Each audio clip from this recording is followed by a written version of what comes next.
Armenia TV-ին և PM Publishing House-ը ներկայացնում են Նանե հեռուստահանդեսը։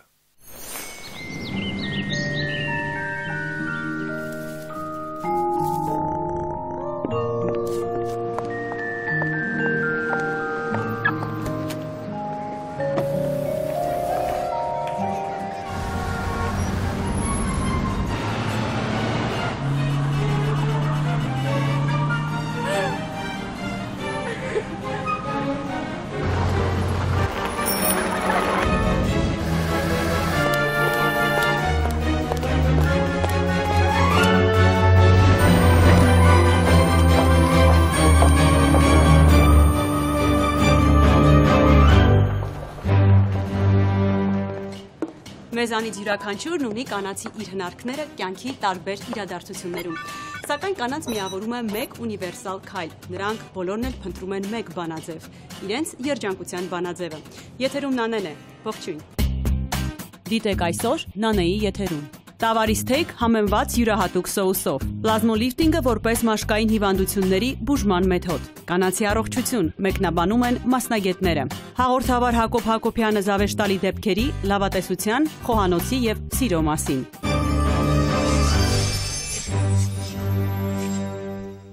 Խոհանոցը բացի ամենօրյա տնային պարտականությունից շատերի համար նաև աշխատավայր է։ Այսօր մեր տաղավարում Beer Academia գարեջրատան խոհարար Աշոտն է, ով մասնագիտացած է եվրոպական խոհանոցում և բնականաբար մեզ համար կներկայացնի մի շատ հետաքրքիր եվրոպական ուտեստ։ Ողջույն Աշոտ։ Ինչ ենք այսօր պատրաստելու։ Այսօր պատրաստում ենք Jack Daniel's steak։ Հետաքրքիր է հնչում։ Ստեյքի համար մեզ պետք է տավարի չալաղաջ։ Ես արդեն վերցրել եմ իրան մարինացված։ Ինչով եք համեմել։ Համեմել հիմքը սոյայի սոուսով։ Սոյայի սոուս, աղ, պղպեղ։ Չէ, եթե սոյայի սոուս էլ մեզ աղ։ Այսինքն աղ հարկավոր չէ։ Իսկ այս ուտեստը ջեռոցում է պատրաստվելու, թե գազօջախի վրա։ Գազօջախի վրա մենք պատրաստենք, ուղղակի մասեմ, ինչ է մեզ անհրաժեշտ։ Մեզ անհրաժեշտ է, քանի որ ինքը Jack Daniel's steak-ն էր, Jack Daniel's սոուս և ֆետա պանիր, չերի լոլիկ և չիլի պղպեղ։ Սրանք մատուցվում են նրա հետ, նաև Լուիզիանա սոուս։ Դե գնանք ուրեմն դեպի ջեռոց։ Վերցնում եմ սա։ Ահա, ես կարող եմ սա էլ վերցնել, գնացինք։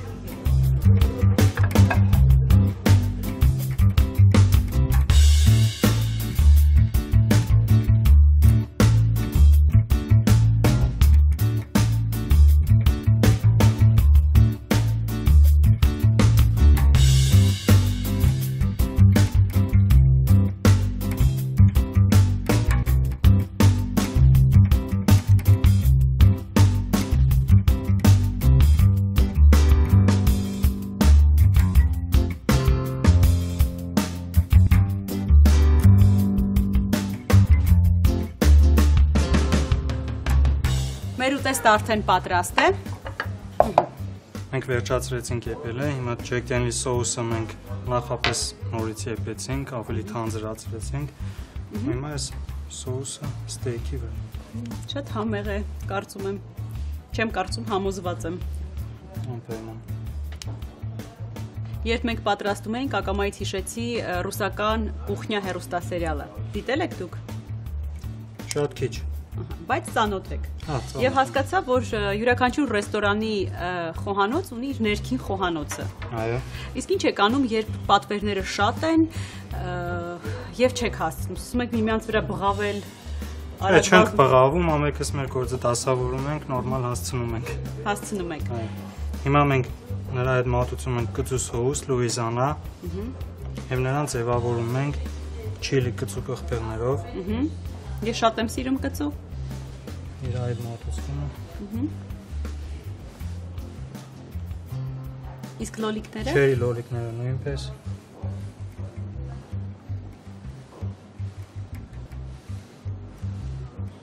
Եվ սա մեկ բաժին է։ Մեկ բաժին։ Չերի լոլիկները և ֆետա պանիրը։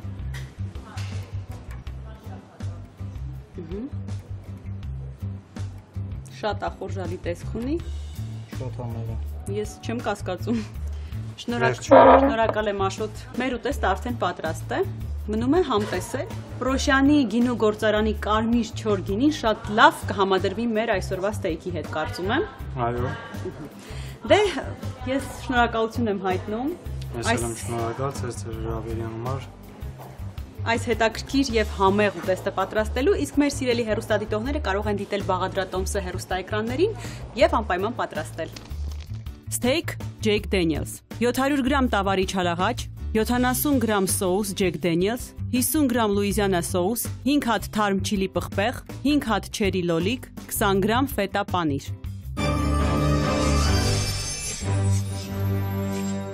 Որքան էլ որ կանայք վիճեն գեղեցկության չափանիշների շուրջ, միևնույն է նրանք բոլորն էլ ունեն մեկ անփոփոխ ցանկություն՝ լինել գեղեցիկ եւ խնամված։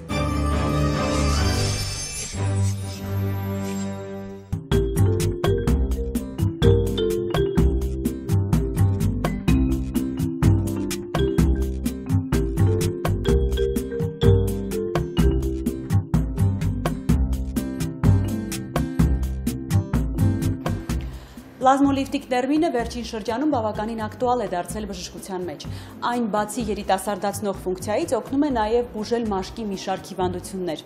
Այսօր Մալետի էսթետիկ բժշկական կենտրոնի մաշկաբան Աշխեն Զաքոյանից կպարզենք, թե որ խնդիրների դեպքում է օգնում պլազմոլիֆտինգը։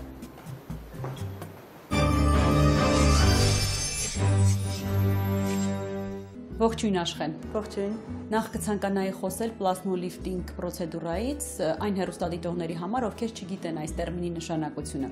Ինչ է նշանակում պլազմոլիֆտինգ։ Պլազմոլիֆտինգը դա հատուկ ներարկման եղանակ է, որը նախատեսված է մաշկում վերականգնողական ֆունկցիաները կարգավորելու համար։ Այսինքն, բջջաբանական, հյուսվածքային, բորբոքային պրոցեսները կանխարգելելու, բուժելու, ինչպես նաև խթան է հանդիսանում մաշկում թարմացման եւ ծերացման պրոցեսները կանխարգելելու համար։ Վերջին շրջանում այս պրոցեդուրան նորաձև է դարձել էսթետիկ բժշկության մեջ։ Մաշկային որ խնդիրների ժամանակ է խորհուրդ տրվում կիրառել այս մեթոդը։ Ժամանակակից էսթետիկ բժշկությունը պատկերացնել առանց պլազմոլիֆտինգի դա ուղղակի հնարավոր չի, ինչպես նաև մաշկաբանության մեջ պետք է լայն կիրառում գտնի ու արդեն գտել է էկզեմաների, փսորիազների, ակնե հիվանդության ժամանակ է կիրառվում, տարբեր տեսակի ծերացման խնդիրները կարգավորելու դեպքում է կիրառում, մի խոսքով ցանկացած մաշկային խնդիրների դեպքում մեծ կիրառում ունի պլազմոլիֆտինգը։ Ինչպես նշեցիք, էկզեմայի, ակնեի, դժվար լավացող վերքերի եւ մի շարք խնդիրների դեպքում խորհուրդ է տրվում կիրառել այս մեթոդը։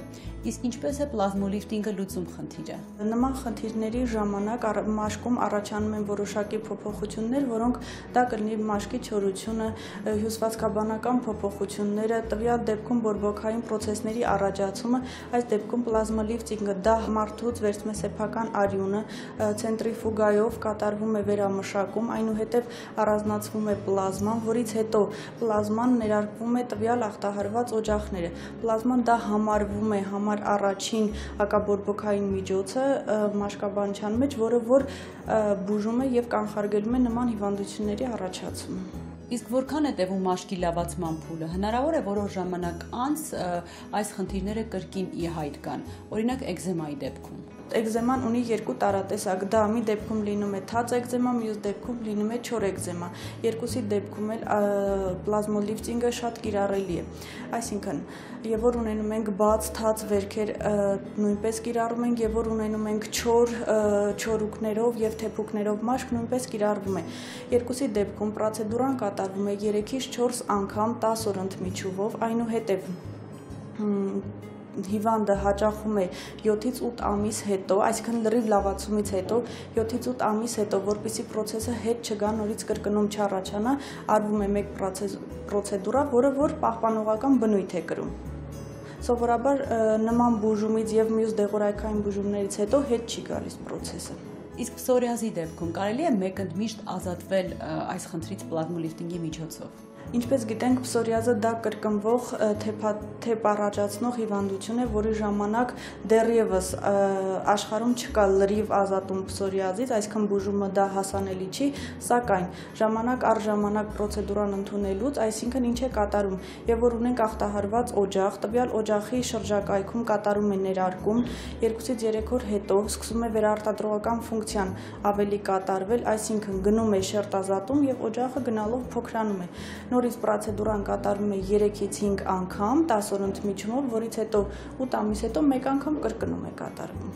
Իսկ ինչպես է պլազմոլիֆտինգը ազդում տրոֆիկական վերքերի վրա։ Տրոֆիկական վերքերը, ինչպես գիտենք, դրանք բաց, թաց վերքեր են, որոնք առաջանում են տարբեր մարմնի հատվածներում, ինչպես է դա կատարվում։ Քանի որ պլազման ունի հատուկ վերարտադրողական ֆունկցիա, այսինքն կատարվում է ֆիբրոբլաստների նորացում, դա մեր մաշկի մկանային թելերն են, որը իր հերթին առաջացնում է բջիջների, էլաստինների եւ հիալուրոնաթթվի առաջացում, տվյալ դեպքում կատարվում է տվյալ օջախից 2-ից 3 սանտիմետր հեռավորության վրա ներարկում, որից հետո պրոցեսը գնալով խորանում է եւ առողջ հյուսվածքի հետ միասին առաջացնում է նոր առողջ հյուսվածք, այսինքն վերականգնում։ Իսկ կա տարիքային սահման այս պրոցեդուրայի համար, քանի որ ակնեից հաճախ տառապում են դեռահասության տարիքում, ինձ հետաքրքիր է, կարող է անձը այս պրոցեդուրան անցնել դեռահաս տարիքում։ Իհարկե տարիքային սահմանափակում գոյություն ունի, որովհետև ավելի փոքր մանկական հասակում ոչ թե չի կարելի, այլ ցուցումներ չեն լինում տվյալ պրոցեդուրան կատարելու, կատարում է 15-ից 18-ից տարեկանից եւ որ սկսում է այս ակնե հիվանդությունը, պատանյական պզուկներն են դրանք, նորից նույն մեխանիզմով արյունը վերցվում է, մշակվում է, որից հետո ներարկվում է տվյալ օջախներում, սկսում է վերականգնում, ոչ մենակ տվյալ նոր սկսվող հիվանդությունն ենք բուժում, այլև պոստակնեն, որը որ հետագայում առաջացնում է փոսիկներ, փոսիկների այդ բուժման պրոցեսը նույնպես կատարվում է պլազմոթերապիայով։ Պրոցեդուրայից հետո որքան ժամանակ անց է երևում վերջնական արդյունքը։ Պլազմոթերապիայի հենց սկսման պահից արդեն որոշ փոփոխություններ ի հայտ են գալիս, սակայն մեզ պետք է որոշ ժամանակ, այսինքն 2-3-5 օր է անհրաժեշտ, որպեսզի կախված ախտահարված օջախից, աշճանից, թե ինչ վերքերի կամ ինչ որ հիվանդության հետ գործ ունենք, 2-3 օր հետո արդեն ռեգեներացիան, այսինքն մաշկի լավացումը ի հայտ է գալիս։ Պրոցեդուրան սովորաբար ոնց են կրկնում ենք 10 օրը մեկ ընդմիջումով, դա կլինի գլխամաշկում եւ որ ալոպեցիայի հետ գործ ունենք տրոֆիկ վերքերի, պսորիազ, էկզեմա, ակնե, կատարվում է 10 օրը մեկ անգամ, 3-ից 5 պրոցեդուրա, որից հետո հիմնականում կրկնումներ շատ ուշուշ են լինում կամ համարյա թե անցնում են։ Բացի երիտասարդացումն ու մաշկի որակի լավացումը, ինչ հավելյալ առավելություններ ունի պլազմոլիֆտինգը։ Պլազմոլիֆտինգը ունի մի շարք առավելություններ, որոնցից ամենակարևոր առավելությունը, որ բացարձակ անվնաս է։ Ինչով է համարվում պլազմոլիֆտինգը անվնաս, որովհետև վերցնում է սեփական իսկ արյունից, երակից վերցնում ենք արյուն, որը որ ցենտրիֆուգայով արդեն ասացի մշակում ենք, առանձնացնում ենք պլազման, որը հարուստ է տրոմբոցիտար մասսայով, այնուհետև այդ ստացած մեր զանգվածը ներարկում ենք կատարում մաշկի մեջ, որը համարվում է անվնաս, որտեղ ոչ առաջացնում է ալերգիկ պրոցեսներ, որը որ հենց իր արյունից է վերցված, ոչ մի կողմնակի երևույթներ չի առաջացնում, միանգամից սկսում է իր օրգանիզմի հետ կոնտակտի մեջ մտնել եւ առաջացնել լավացում։ Գալով ձեր հարցին, նաև նշեմ, որ առավելություն է նաև այն, որ առանց որևիցե դեղորայքի ներմուծման, առանց ինչ-որ պրոցեդուրաների մենակ ներարկման եղանակով, այն է սեփական արյուն ներարկման եղանակով, ինչ է կատարվում։ Մաշկի մեջ առաջանում է մաշկի, այսինքն մաշկը ամբողջովին սկսում է փոխվել, բացանում է մաշկի գույնը, անցնում են մանր կնճիռները, պիգմենտացիան, որը որ առաջացել է արևից կամ ինչ-որ հիվանդության պատճառով։ Մաշկի էլաստիկությունը լավանում է, դա ինչի հետ է կախված, դա կախված է եւ որ ներարկումը կատարվում է մաշկի մեջ, սկսում է ֆիբրոբլաստներ առաջացնել, ֆիբրոբլաստներն իրենց հերթին առաջացնում են նոր կոմպոնենտներ, որոնք շատ կարեւոր են մաշկի համար, դա էլաստին նյութն է, հիալուրոնաթթուն է, դա ֆիբրոգեններն են, որոնք որ եւ էլաստիկ նյութերն են մաշկի մեջ, որոնք որ բերում են լիարժեք վերականգնման առանց կողմնակի ինչ որ դեղորայք օգտագործելու։ Շնորհակալ եմ Աշխեն օգտակար զրույցի համար, ձեզ հաճելի աշխատանքային օր եմ մաղթում։ Շնորհակալություն, առողջ եղեք։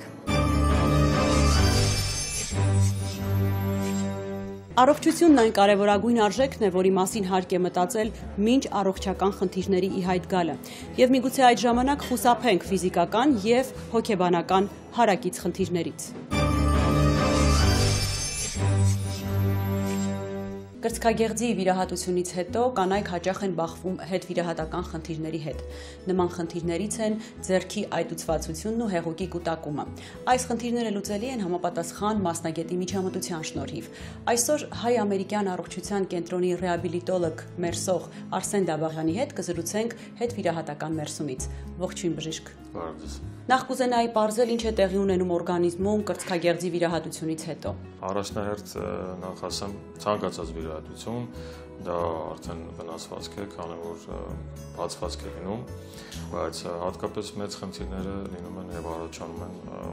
պացիենտների մոտ հոգեբանական խնդիրներ լինում, այսինքն ստրեսներ, քանի որ ամեն դեպքում վիրահատություն է արվում եւ նրանք արդեն տեղյակ են, այսինքն ինչ է կատարվում, դոյս հիվանդությունից են տեղյակ եւ ամենաառաջնահերթ լինում են այսինքն հոգեբանական խնդիրներ։ Իսկ որ դեպքերում է կիրառվում լիմֆոդրենաժը մաստեկտոմիայից հետո։ Լիմֆոդրենաժը կիրառվում է հետեւյալ դեպքերում, քանի որ վիրահատությունը տեղի ունենում, այսինքն դա կախված է իհարկե, այսինքն հիվանդության վիճակից, հեռացվում են աքսիլար լիմֆատիկ հանգույցները, անոթները եւ այսինքն այդ ֆիլտրացիան, այսպես ասեմ, տեղի չի ունենում պատշաճ կերպով եւ այսինքն եւ առաջանում նաեւ այտուցներ։ Այսինքն նպատակը լիմֆոդրենաժի դա կանում է նրանում, որ մենք խթանում ենք, այսինքն փորձում ենք եւ դա անում ենք, այսինքն այդ ֆիլտրացիան վերականգնվում է եւ այսպեսի մի բան կա, որ ասում են հեղուկը հեռացվում է, շատ ցանկանամ նշել, որ պացիենտները ճիշտ հասկանան, այսինքն դա այլ ֆիլտրացիան է վերականգնվում, այսինքն հեղուկ հեռացվելը դա է նշանակում։ Լիմֆոդրենաժը ինչով է տարբերվում սովորական մերսումից։ Մերսումը դա ավելի խորն է լինում, այսինքն հիմնական ազդում են մկանների վրա, բայց լիմֆոդրենաժը դա մաշկի եւ հյուսվածքների ուրեմն միջամտություն, այսինքն միջամտություն կատարվում է մաշկի եւ վրա անմիջապես, այսինքն խորը եւ ոչ մի ցավային չի լինում զգացողություններ, տարբերություն կանում դրան եւ նաեւ ավշային հանգույցների եւ ավշային համակարգի հետ անմիջապես կապ ունի լիմֆոդրենաժը, այսինքն որ շատ կարեւոր դեր է կատարում մարդու օրգանիզմում, տարբերությունը դա է։ Ինչպես է տեղի ունենում հեղուկի դուրսբերումը օրգանիզմից։ Ինչ է կատարվում լիմֆոդրենաժի ժամանակ։ Ես ամենասկզբից եկեք նշեմ, որ այդ հեռացում ասվածը դա հենց անմիջապես ֆիլտրացիայի հետ կապված է, այսինքն պացիենտները միշտ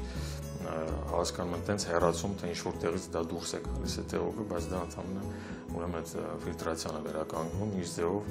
ուրեմն մենք այսինքն լիմֆոդրենաժը ազդում է, փորձում ենք ներազդել, այսինքն այն ճանապարհներով, որ պետք է գնա, այսինքն ավշային հանգույցներ, անոթներ, այդ ճանապարհներով իրանք այսինքն այդ հեղուկը գնում է, շարժվում է եւ այսպես ասած ֆիլտրացիան սկսում է վերականգնվել, այսինքն հեղուկի հեռացումը դա այդպես պետք է բնութագրել եւ շատ խնդրեմ պացիենտները հենց այդ ձևով հասկանան, ոչ թե ինչ-որ տեղից հեռացվում է հեղուկը, ոչ։ Քանի պրոցեդուրա է անհրաժեշտ ձեռքի շարժողականությունը լիովին վերականգնելու համար։ Ձեռքի շարժողականությունը երևի թե եկեք այսպես հասկանանք ուսահոդի հետ կապված ավելի շատ խնդիրներ են լինում, քանի որ վիրահատության ժամանակ նաև վնասվում է մեծ կրծքամկանը,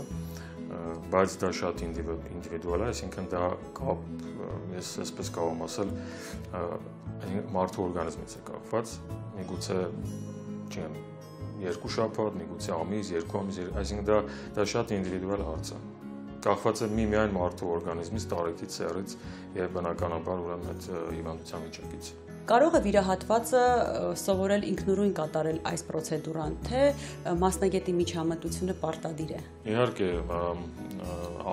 կան վարժություններ, ուրեմն տարբեր տեսակի, երբ որ մենք ասում ենք հիվանդներին, քան որ հիվանդներ կան, որ գալիս են հեռու տեղերից եւ չեն կարող ամեն անգամ այցելություն կատարել եւ բնականաբար կան իհարկե ուրեմն վարժություններ, որ մենք ասում ենք, իհարկե դա արվում այն ժամանակ, երբ որ գալիս են նորմալ իրանք, այսինքն բուժումը կատարվում է, անմիջապես դրանից հետո կան այդ վարժությունները եւ մենք ասում ենք, ուրեմն իրանք տանը փորձում են կատարել այդ ամենը։ Ես գիտեմ, որ լիմֆոդրենաժը կիրառվում է ինչպես հետվիրահատական շրջանում, այնպես էլ որպես առանձին բուժական պրակտիկա։ Կուզենայի խոսել այս մասին։ Էլ ինչ վիրահատությունների դեպքում է կիրառվում այս մեթոդը։ Լիմֆոդրենաժը նաև կիրառվում է տարբեր տեսակի հիվանդությունների դեպքում, այսինքն ցանկացած վիրահատության դեպքում բնականաբար առաջանում է սպիեր, եւ դա շատ լավ միջոց է լիմֆոդրենաժը, սպին, այսպես ասենք, ավելի նուրբ է դառնում եւ կարելի ասել ակնհայտորեն քիչ անցնում է, շատ լավ միջոց է, իսկ որպես այդպիսին կոնկրետ այսինքն վիրահատություններ շատ բազմաբնույթ կարող են, շատ բազմազան։ Իսկ կան կանոններ, որոնք անձը պետք է պահպանի վերականգնվելուց հետո, օրինակ քիչ հեղուկ խմել կամ կտրուկ շարժումներ չանել։ Բնականաբար, այո, կան եւ հիմնական դա ծանրություններ բարձրացնելը, որը որ շատ խիստ, այսպես ասեմ, հակացուցված է։ Չի կարելի ծանրություն բարձրացնել։ Շնորհակալ եմ բժիշկ հարցազրույցի համար, առողջություն եմ մաղթում ձեր հիվանդներին եւ շուտապույտ ապաքինում։ Շնորհակալություն, առողջություն եմ մաղթում բոլորին։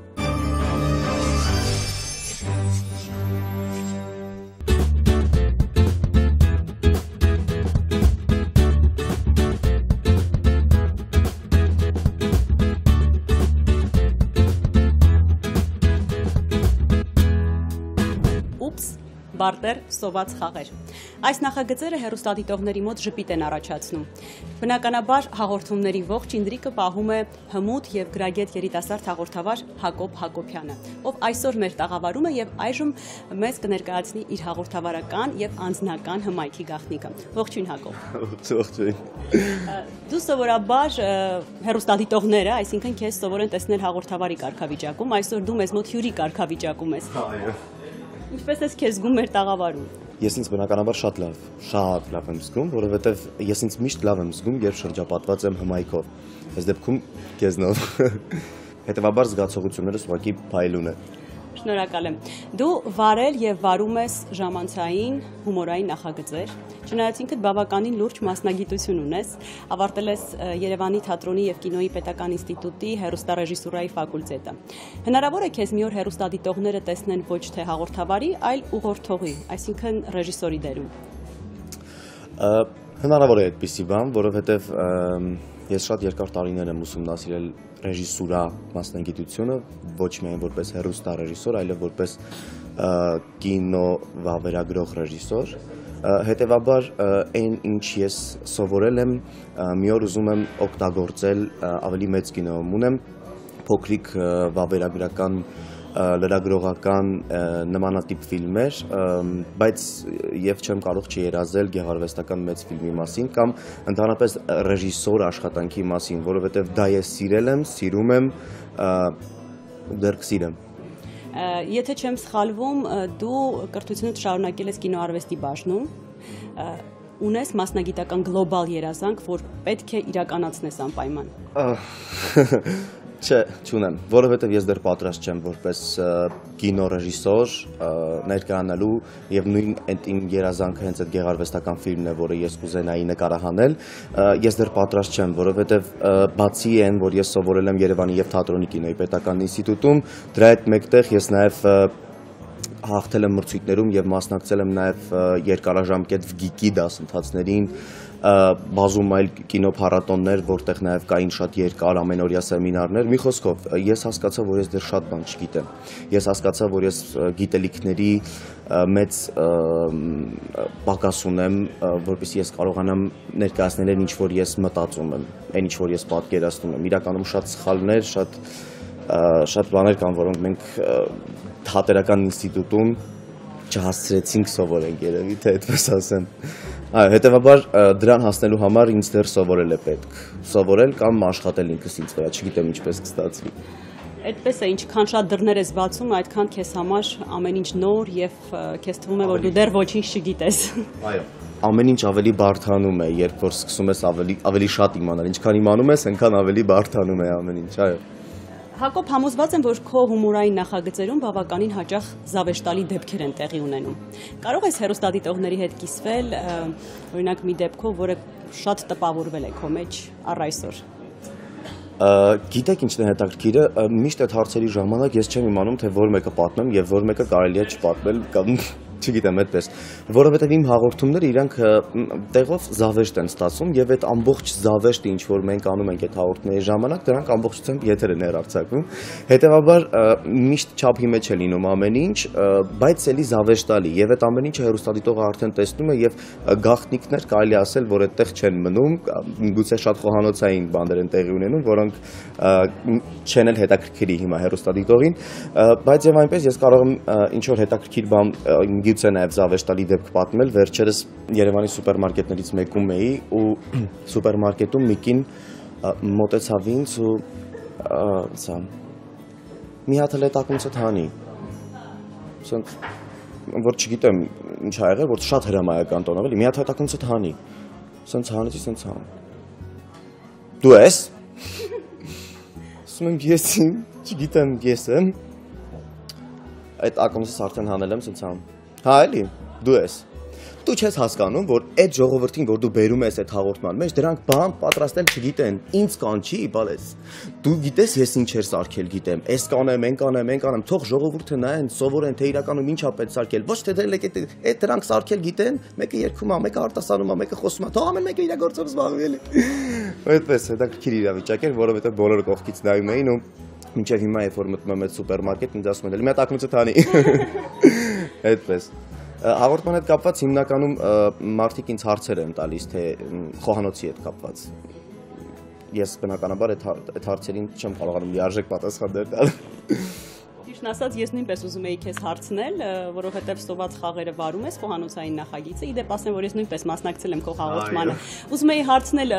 հաղորդումից դուրս խոհանոցը ինչ դեր է զբաղեցնում քո կյանքում։ Շատ պատահական եղավ իմ մուտքը այդ հաղորդման մեջ,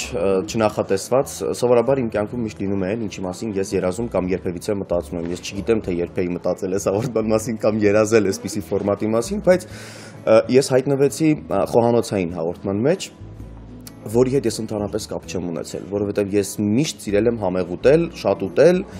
ուտել այն ինչ կարելի է եւ չի կարելի։ Հայտնվեցի այդ հաղորդման մեջ եւ հասկացա, որ ուտելիքները պատրաստվում են ինչ-որ տարբեր եղանակներ, գաղտնիքներ, սա չի կարելի այնպես անել, որովհետեւ այսպես է լինում։ Ես նույնիսկ չգիտեի, որ միսը ջեռոցում շատ է մնում, չորանում է։ Այսինքն ես չէի մտածել այդքան։ Հիմա արդեն որպեսզի ես ինքս էլ կարողանամ շատ ավելի ընդգրկվել այդ հաղորդման մեջ, որպեսզի հասկանամ, թե ինչ է կատարվում շուրջս, ես սկսեցի ինչ-որ բաներ պատրաստել ինքս տանը ու հասկացա, որ դա բավականին մեծ գիտություն է, դա պետք է իսկապես ուսումնասիրել ու սովորել եւ ապրեն են մեր բոլոր մամաները, կանայք, հայ աղջիկները, ովքեր տիրապետում են այդ արվեստին, որովհետեւ դա համի արվեստ է, դա խոհանոցային մեծ արվեստ է, դա չգիտեմ երկրների ու ճաշատեսակների մեծ գիտություն է, որը ուղղակի իմանալ է պետք։ Համամիտ ես, որ քաղցած մարդը հաճախ ավելի ագրեսիվ եւ ոչ ադեկվատ է իրեն պահում։ Դու ինչպիսին ես, երբ քաղցած ես։ Միանշանակ համաձայն եմ այդ մտքի հետ, որովհետեւ այո, ես ինքս ագրեսիվ եմ, ուղեղս չի աշխատում, ուզում եմ միայն սնվել, ուտել ու այդ դեպքում, եթե հանկարծ ես այդ դեպքում հայտնվում եմ ռեստորանում, սուպերմարկետում, որտեղից պետք է գնումներ անեմ, ես պատվիրում եմ եւ գնում եմ այն ամեն ինչը ինչ որ պետք է, պետք չի, ավելորդ է, չի կարելի ու այդ սախ բնականաբար հետո չեմ կարողանում ուտել, բայց ամեն դեպքում գիտակցությունս անջատվում է, երբ որ ես քաղցած եմ։ Ճիշտ են ասում, քաղցած մարդը երբևէ չպետք է մտնի սուպերմարկետ, այդպես է միշտ։ Այդպես ասում են փաստորեն, իսկ ես գիտեի, թե ես միակն եմ այդպեսին։ Հակոբ, սոցցանցերում դու բավականին մեծ երկրպագուհիների բանակ ունես։ Քեզ հաճախ գրում են, հաճախոսություններ են անում, նույնիսկ նկարներ են դնում քո Facebook-յան էջում։ Ինչ էմոցիաներ ես քաղում քո երկրպագուհիներից։ Միգուցե տնտղում ես իրենց քո հետագա անձնական պլանների համար։ Պետք է խոստով, այո, այդպես է ու երևի թե դա կյանքում այն հատվածն է, որտեղից ես ստանում եմ ամենաշատ դրական էներգիան, ամենաշատ դրական լիցքերը, որովհետև երբ որ հասկանում ես, որ դու ինչ-որ մի հատ բան ես անում հեռուստաեթերից և այդ արկղների մեջից քեզ մարդիկ սիրում են և հետո վերադառնում են սոցկայք, գրում են կամ ինչ-որ նկար են պոստանում քո էջին ու այդպես շարունակ, ինչ-որ մաղթանքներ, լավ խոսքեր, դա երևի թե այդ մեծագույն զգացողությունն ու գնահատականն է այն ամեն ինչի, ինչ որ ես անում եմ, ոչ գումարը, ոչ այն ամեն ինչի, ինչ որ հեռուստատեսությունում կատարվում է, այդչափ առավել չէ, քան այդ արձագանքը, որը ես ստանում եմ այդ մարդկանցից, ովքեր ինձ գրում են սոցկայքերում։ Իսկ ո՞րն է եղել ամենախենթ արարքը, որ երկրպագուհիները քեզ համար արել են։ Պետք է խոստովանեմ նաև, որ խենթ արարքներ ինչ որ շատ են, երևի թե չգիտեմ, ինձանով է դա պայմանավորված, միգուցե ես ինքս էլ մի քիչ որ խենթ եմ, ինձ էլ խենթերն են սիրում։ Այդպես խենթ արարքներ եղել է այսպիսի մի դեպք, երբ մի աղջիկ եկել էր մեր բակ, հանդիպել էր քրոջս ու ասել, որ ես շատ եմ ուզում տեսնել Հակոբին, ես գիտեմ, որ ինքը այստեղ է ապրում և դուք էլ նրա քույրն եք, որ խնդրեմ, կասեք իջնի ներքև։ Քույրս բարձրանում է դու, ասում է, հետևիցդ եկել են։ Ոնց եկել են։ Ասում է, բակում կանգնած են աղջիկները, եկել են քեզ տեսնեն։ Ու ես սենց եմ, որ իջնում եմ բակ, ձևի անհարմար իրավիճակ է ստեղծվել, հանդիպում եմ այդ աղջիկների հետ բնականաբար, ընկերանում եմ, շփվում եմ, շատ նվերներ եմ ստանում աղջիկներից, վերջերս հենց մի քանի օր առաջ իմ ծննդյան օրն էր և Facebook-ում ինձ գրում է մեկը ու ասում, որ անանուն նվեր կա։ Մեկը ինձ խնդրել է և ես պետք է այդ անանուն նվերը փոխանցեմ քեզ, մի խոսքով երկար բանակցություններից հետո ես հանդիպում եմ նվերի համար, վերցնում եմ այդ նվերը, որը մեծ արկղ է, որի մեջ կան շատ շոկոլադներ, շատ լովիս մաստակներ ու անչափ հետաքրքիր մի արկղ է սարքած, բացել հունիսի 23-ին 24:00-ին հանկարծ շուտ չբացես, եթե ուզում ես բացես, տակը նորից նամակ է դրված, որ չբացես, բան, քաղցրակեր չբացես, ինչ-որ հետաքրքիր սրտիկներով ամրացրած փակցված այդ տուփի վրա, այդպիսի անակնկալ էր իմ ամբողջ Facebook-ի և Instagram-ի նկարները բոլորը տպված, շատ գեղեցիկ ու շատ ռոմանտիկ նամակ նկարներից մեկի հետևում, մի խոսքով, ու երևի թե այս դեպքում ամենահետաքրքիրը այն էր, որ դա շատ խորհրդավոր նվեր դարձավ, որովհետև ես մինչև հիմա չգիտեմ, թե ով է այդ աղջիկը, որը ուղարկել է ինձ այդ ամենը։ Դա երևի թե ես կհիշեմ իմ ամբողջ կյանքում։ Ինձ շատ տորթեր են սարքում ուղարկում Facebook-յան էջերումս, իմ բոլոր նվերները ես անպայման լուսանկարում եմ և տեղադրում ու շնորհակալություն եմ հայտնում։ Սարքել են այսպիսի հենց իրենց ձեռքերով երկու աղջիկ սարքել էին այդ տորթը, վրան գրել ուպս ու բերել էին ինձ։ Մենք իհարկե միասին կերանք, միասին ժամանակ անցկացրեցինք, ու այո, շատ լավ է։ Ես ուրախ եմ։ Հակոբ, սովորաբար հաղորդավարները հաճախ ստանում են ֆիլմերում նկարահանվելու առաջարկ։ Եթե քեզ առաջարկվի ֆիլմում նկարահանվել, կհամաձայնես թե ոչ, և եթե այո, ինչ կերպարում կցանկանաս հանդես գալ։ Հետաքրքիր մի բան կա, որ ես վերջին երևի թե 1 տարվա ընթացքում հենց այդ մասին էլ մտածում եմ։ Շատ եմ ուզում, անկեղծ շատ եմ ուզում, որովհետև ես ինքս պատկերացնում եմ ինձ տարբեր կերպարներում։ Երբեմն մտածում եմ ինչ-որ ֆիլմ նայելուց, եթե ես լինեի այս դերասանի փոխարեն, ինչպես կխաղայի այս տեսարանը, կամ արդյոք դա ինձ մոտ կստացվեր, թե ոչ։ Երբեմն նաև մտածում եմ, օրինակ ես կուզենայի, որպեսզի դա լիներ ողբերգական ինչ-որ մի հատ տեսարան, որի մեջ ես տենց կտանջվեի, թե այնուամենայնիվ կուզեի լինել ավելի ուրախ, զվարթ, ինչ-որ մի հատ երազկոտ խենթ մեկը, որը իրականում ես կամ։ Իհարկե երկու դեպքում էլ հետաքրքիր կլիներ, որովհետև մի տեղ դու խաղում ես ինքդ քեզ, մյուս տեղ դու խաղում ես ոչ քեզ։ Եվ դերասանի համար հատկապես դա բավականին հետաքրքիր է, որ քեզանից դուրս քեզ հետ կապ չունեցող կերպար ես դու ներկայացնում։ Մի խոսքով հիմա ես իսկապես ուզում եմ դա։ Իհարկե տենց փոքրիկ առաջարկներ եղել են, բայց քանի որ դա ես իսկապես շատ է իմ ցանկությունը, միգուցե նաև հիմա ես դա կարող եմ ասել նաև, որ երազում եմ այդ մասին, դա պետք է լինի ինչ-որ հատուկ առաջարկ և հատուկ ֆիլմ, որը կլինի շատ հաջողված ֆիլմ, այդպես։ Մտերիմների և հեռուստադիտողների համար դու բավականին դինամիկ, էներգետիկ անձնավորություն ես, պոզիտիվ լիցքերով։ Այ ինչը քեզ կարող է իսկապես տխրեցնել։ Ինձ մարդիկ կարող են շատ տխրեցնել եւ արարքները մարդկային կարող են ինձ շատ տխրեցնել։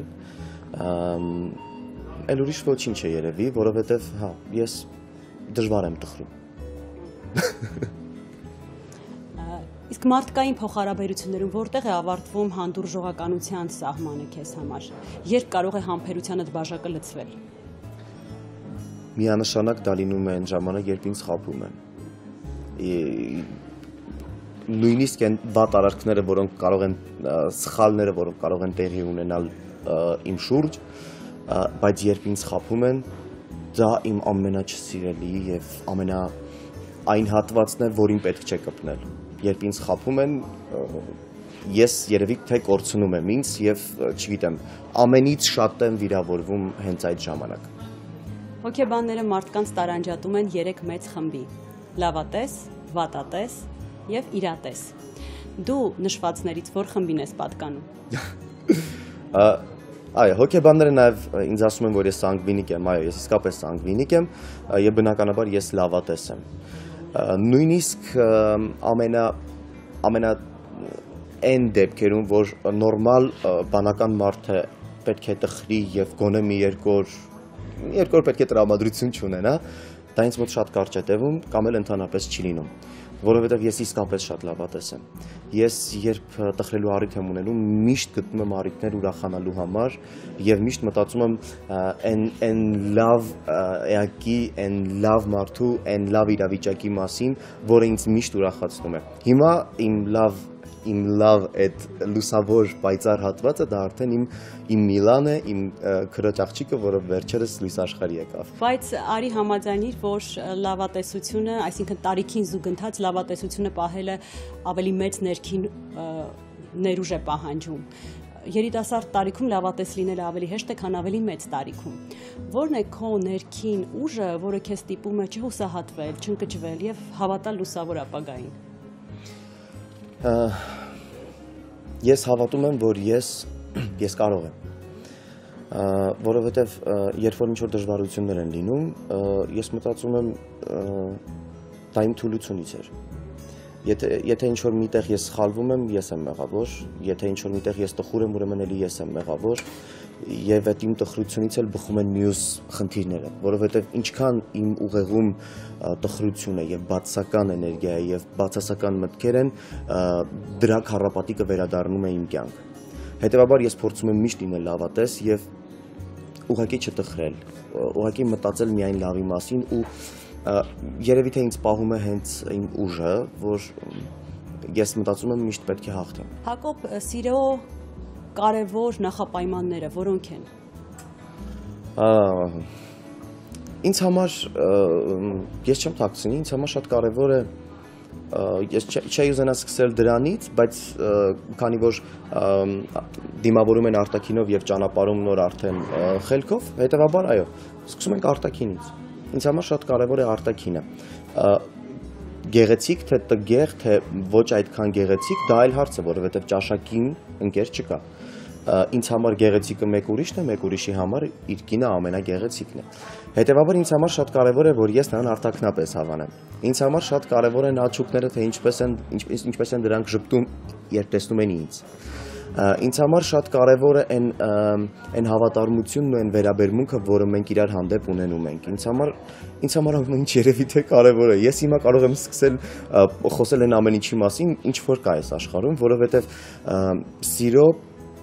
սիրո մեջ ամեն ինչ կարևոր է։ Սերը դա աշխատանք է, սերը դա վայելք է, սերը ինչ որտեղ նաև դժվարություններ ու չեմ ուզում ասել տառապանք է, որովհետև ինձ համար սերը եթե տառապանք է, ուրեմն ավելի լավ է չլինի։ Հետևաբար ինձ համար ամեն ինչ շատ կարևոր է սիրո մեջ, ամեն մանրուք շատ կարևոր է։ Շնորհակալ եմ պոզիտիվ անկեղծ զրույցի համար, քեզ մաղթում եմ բազում հաջողություններ, ցանկանում եմ, որ միշտ այդպես լավատես լինես, հետաքրքիր նախագծեր եւ անձնական մեծ երջանկություն։ Ես էլ շնորհակալ եմ ձեզ այս չափ հաճելի զրույցի համար, ինձ ձեզ հետ շատ լավ է։ Շնորհակալ եմ։ Այսօր այսքանը, սպասեք մեր հաջորդ թողարկմանը։